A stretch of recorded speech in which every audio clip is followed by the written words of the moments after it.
Hi everyone, I'm Pablo Galarza with Century 21. I'm Luis Treto with Guarantee Financial. Luis has been a partner of ours for many years. Thank you, Luis, for having the time to be here. Thank you for having me. Oh man, we want to get that information over, right? We got absolutely. tax season, one of my most hated moments of the year for me, right? Because I'm 1099 and it's a lot of work, a lot of math. But we want to do today is talk to our clients or our friends about what to do and not to do during tax season, right? Right. And I think one of the biggest things is how you evaluate the 1099s versus the W-2s, the self-employed versus somebody that's already employed on a 905. Yeah, absolutely. I mean, that's a very good question. So, when it comes down to W-2s, everything's already calculated. Tax is already taken off of every paycheck.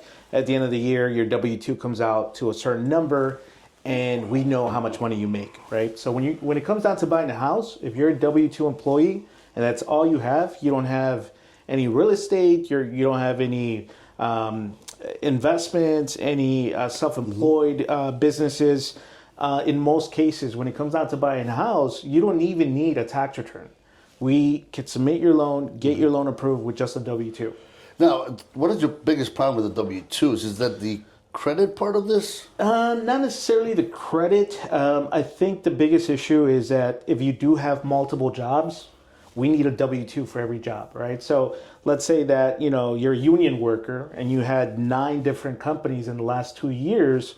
We need to document that W-2 for every company, right? Okay. So there's some clients that, they have that one W-2 that they lost or they never got. And that's kind of the only issue is that we definitely need to make sure we have that W-2. Okay, I think one of the things that we usually see is like, oh, you know what? I'm W-2. They know what they get paid by the hour. They know what they make for the year. I think we were talking about that a little earlier.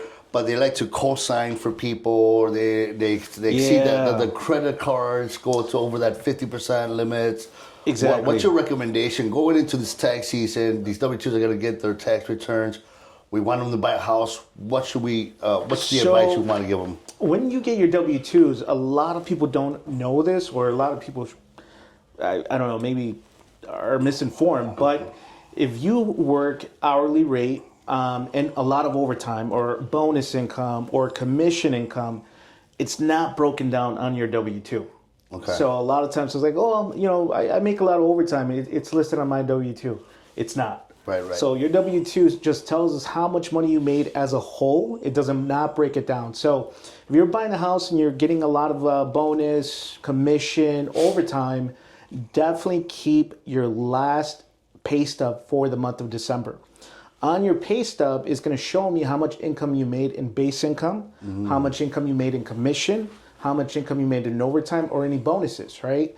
So then that gives me a good indicator as to how much income we could use to help you qualify, right? Perfect. So it's not on your W-2. Remember that. No, and then of course a lot of people say, "Well, I got my tax return. I'm ready to buy a house," but then you find out they got $60,000 in debt or $50 and credit card. You know, we don't want them paying them off, right? We don't. What do we want them doing? So in the event that some of your debt is keeping you from qualifying from a certain number, do not pay it off for me to pre-approve you. We could factor your debt at closing by paying it off at closing. So right now, because we're pre-approving you, I don't want you to spend your tax refund on paying off miscellaneous credit cards. Once we find a property, and if we need to pay off a credit card or personal loan, we could do it at closing. So don't spend the money just yet. All right, and then with W-2, last one I got on this one, co-signing, when they co-sign for a car or they co-signing for a house. Very, very common scenario, right? So if you do co-sign for a car, or if you co-sign for a personal loan, or you co-sign for a mortgage, the only way that we could omit that payment from being counted against you is by making sure that, one, there's 2 people on the car loan or the mortgage or the personal loan. So if you took out a car loan for your sister, but you're the only one on the car loan, technically your sister has no obligation to make that payment, so I have to hit you for it, right? But if you co-sign for a car loan, mortgage, or personal loan, and you and your sister are on the loan, All I need to show is that your sister makes the mortgage payment or the car loan payment for the last 12 months. On time payments. On time. On time So, payments. That's the magic word. It cannot be you and your sister have a joint account and the car loan comes out. It has to be your sister's Per account. personal money. account. Exactly. Right. 12 Correct. months. So 12 consecutive months. 12 consecutive months. On time, then they don't count against you. Exactly. Perfect. Yeah. All right. So now let's go with 1099s, right?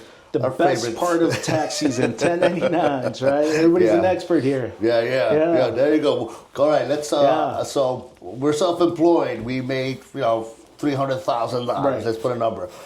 But then we don't want to pay Uncle Sam, right? Yeah. So we have to write up our expenses. Exactly. And I think that there's pros and cons behind it. Let us know what the pros and cons are. Yeah, I mean, I hate to say it, but paying taxes is not something that a lot of people look forward to, right? So at the end of the year, like Pablo said, let's say you make $300,000. As a 1099 employee, you don't have any obligation to pay your taxes on a monthly basis, on a weekly basis. Some people pay it off on a quarterly basis. Some people pay it off at the end of the year. Because of that, you have the ability to report any write-offs associated with your business. Gas expenses, car expenses, business-related expenses. I hate to say it, but some people do take advantage of that, and they report a lot more expenses. So in the event that you made $300,000 and you have $280,000 of write-offs, right? Your net income is $20,000, right? Right. Yeah. You may not pay Uncle Sam, but exactly. You ain't getting any credit this year. You spent $280,000 in expenses only to net $20,000. So when you apply for a mortgage, the underwriter doesn't care how much money you made. They look at how much money you're reporting as a net income. Right. So if your net income is $20,000, that is what we're going to use to pre-approve you. Right. And that makes you uncreditworthy. Right? Exactly. You don't have the financial means to apply for that $350,000 mortgage that you're seeking. However, there are some expenses that can be written off and could be taken back into consideration by the underwriter. Talk to us about those type of expenses. Yeah. So mileage is an expense that we could factor back in. If you do have any expenses associated with your business that are one-time expenses. So if you buy like a piece of machinery that that you're going to use for the business, it's a one-time purchase, we could factor that in. If you have some mileage expenses, we could factor that in. It just depends on the way you do your tax returns. Most of the time, a lot of people that are 1099, they have different concepts, right? Like if they have a K1, they pay themselves a K1 plus they pay themselves a salary or office expenses. We would factor all that in. What's a K1? A K1 is if you're a part of a business as an owner, you're getting a profit from the company at the end of the year. Okay. Yeah. So it's a different type of income, but you're paying yourself. Exactly. It's not an expense, but you're paying yourself in the end. Exactly. So it's an expense against the company, but the expense is paying yourself a piece of the pie from the business as the owner of the company. Do you normally recommend 1099 clients to let you, before they file it, to let you review it and make sure that it's something that can be worked? So when it comes down to getting you pre-approved, right, if you're self-employed 1099, we're going to look at your income for the last 2 years. So whatever your net income was for 2023, we're going to look at your net income for 2024, right? So what we're going to do is we're going to take those two numbers, we're going to add it up, and then give us a 24-month average. So let's say 2023 net income was $50,000, 2024 net income was $80,000, which is good because it shows that your income trend is going upward. Right. What we're going to do is we're going to take those two numbers, we're going to add them up together, and then we're going to divide it by 24 months, which gives us a 2-year average. That is the income that we're going to use. By 2 years? Yeah, by 2 years. 2-year average. So it is very important, especially now that tax season is right around the corner, or it's actually already here, that we see what your projected net income is going to be, so that we make sure that your income is going to align accordingly to buy a property this year for 2025. Good. Okay, great. So you do a lot of applications, 1099, W-2s. I know you see trends here and there, like what Yes. people are doing, do's and don'ts. Right. What, if any, any tax-related tips to improve for W-2s to improve under Yeah. the capability of buying a house, and same thing for the 1099? So not so much for W-2s. It's mostly for people that have rental properties, right? So let's say you have 2-3 buildings. You're collecting rental income. Rental income is going to be reported on your tax returns as additional income. What I see with a lot of people is that they write off a lot of repairs associated with their properties, right? So at the end of the day, it's like, hey, look, I'm collecting $23,000 a year in rental income, but I have $19,000 of expenses, Yeah. right? So some of those expenses could be mortgage interest, property taxes, homeowners insurance, depreciation, and any repairs, right? So we could add back the mortgage interest, the property taxes, the homeowners insurance. We could add back the depreciation, and that could bump up your income a little bit more. But if you are writing repairs, right, you want to make sure that you're saving these receipts to show that these are one-time repairs. So, for example, if you spend $9,000 on replacing your roof, right? Right. The underwriter is going to hit you for that income. However, if I could show the underwriter that this is a one-time expense, you're not going to replace your roof every single year, then we don't have to hit you for that $9,000 write-off. So then it gets included in the It gets income, included in the makes income. you more creditworthy. Exactly. But here's the catch, right? When you and I were talking Exactly. about it, don't claim it and then have no receipts to show Exactly. it. You got to see bank statements. You got to see it. Yeah, exactly. I can't tell the Yeah. underwriter, well, Pablo said that you did it. No. You gotta verify it. Anything that you tell me you did, you have to verify it, right? So the way that we verify is giving us an invoice from a contractor showing that the roof was actually $9,000, breaking down the Right. cost of labor, cost of repair, right? Now, in the event that you wrote off $9,000 in repair and you're giving me an invoice for $4,500 in roof repair, it doesn't coincide. No, So, that makes sense yeah. because it's so easy to manipulate the Exactly. numbers. To kind of, no, I don't want to give Uncle Sam, but I still want that income to Exactly. be creditworthy, and it's not going to work that way. So I just wanted to make sure Yeah. we address that because I know we've seen it. Everybody tries that all the Yeah, time, and, yeah. we And want the best of both worlds. We don't want to play Uncle Sam. The other advice that I give too, Pablo, is that make sure you understand what the person is, whoever's doing your taxes, make sure you understand what they're doing. There's a lot of scenarios where, we pre-approve clients, they show me their tax returns, they're negative in rental income, they're negative in this, they're negative in that.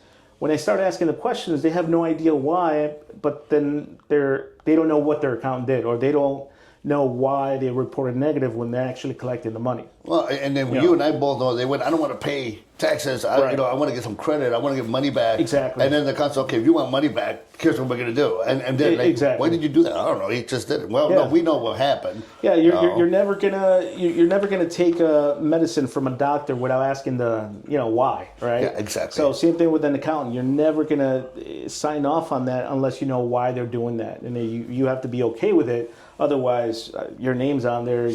Those are your financials, right? So if you want to buy something and you can't because your accountant took control of this, it's a little scary. Nice. Yeah. Well, let's summarize tax season, right? With W-2s, be careful with credit, right? Don't go making decisions on your own. Don't go Exactly. paying credit cards off thinking just because you do that. Yeah. It's going to give you, make sure you talk to a specialist, a loan, of course, you as a Exactly. loan officer.